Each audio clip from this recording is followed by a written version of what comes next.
வணக்கம் ஃப்ரெண்ட்ஸ். இன்றைக்கி நாம் பார்க்க போகிற கதை என்னன்னா, சின்டா எனும் குரங்கு. இந்த குரங்குக்கு ஒரு வினோதமான பலம் இருக்குது. அந்த பலத்தால் வர்ற பிரச்சனையை தான் நம்ம கதையாக பார்க்க போகிறோம். இந்த சின்டா குரங்கு ஒரு காட்டில் வாழ்ந்து வந்துச்சான். தினமும் காட்டுக்குள்ளேயே இருக்கிறதுனால ரொம்ப போர் அடிச்சிருச்சான். அதனால் பக்கத்தில் இருக்கிற கிராமத்தை பார்க்கலான்னு கிளம்பிடுச்சான். இதை பார்த்துட்டு இருந்த சிங்கத்துக்கு ஒரே குழப்பம். ஊர் எல்லைக்குள்ளே நுழைஞ்ச சந்தோஷத்தில் துள்ளி குதிச்சு ஓடிச்சு. அந்த ஊர் குட்டீஸ் எல்லாம் குரங்கு வித்தியாசமாக பார்த்தாங்க.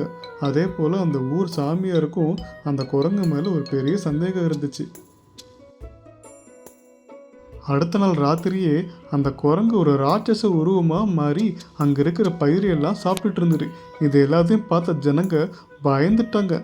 ஒருத்தர் மயக்கம் போட்டே விழுந்துட்டாங்க. அதே குரங்கு காலையில் ஒரு சாதாரண உருவத்தில் இருக்கிறத பார்த்து எல்லாரும் அதிர்ச்சி ஆனாங்க. அன்றைக்கி ராத்திரி மறுபடியும் ஒரு ராட்சச உருவமாக மாறி எல்லாரையும் துரத்த ஆரம்பிச்சிருச்சு. இது எல்லாத்தையும் பார்த்துட்டு இருந்த ஊர் சாமியார் இதுக்கு ஒரு முடிவு கட்டணும்னு நினச்சாரு. அந்த குரங்கு பகலில் தூங்குற சமயம் பார்த்து அந்த ஊர் சாமியார் ஒரு மந்திரத்தை சொல்லி குரங்கோட பலத்தை செயலிழக்க செஞ்சார். அந்த மந்திரத்தால் தன்னோட பலத்தையே இழந்து மற்ற குரங்குகளை போல் நின்றுட்டு இருந்துச்சு. இதெல்லாத்தையும் பார்த்த மக்கள் எல்லாரும் நிம்மதி அடைஞ்சாங்க. அந்த ஊர் சாமியாருக்கு நன்றி சொன்னாங்க. சின்டா குரங்கு தான் செஞ்ச தவறை உணர்ந்து தன்னோட காட்டுக்கே போயிடுச்சு.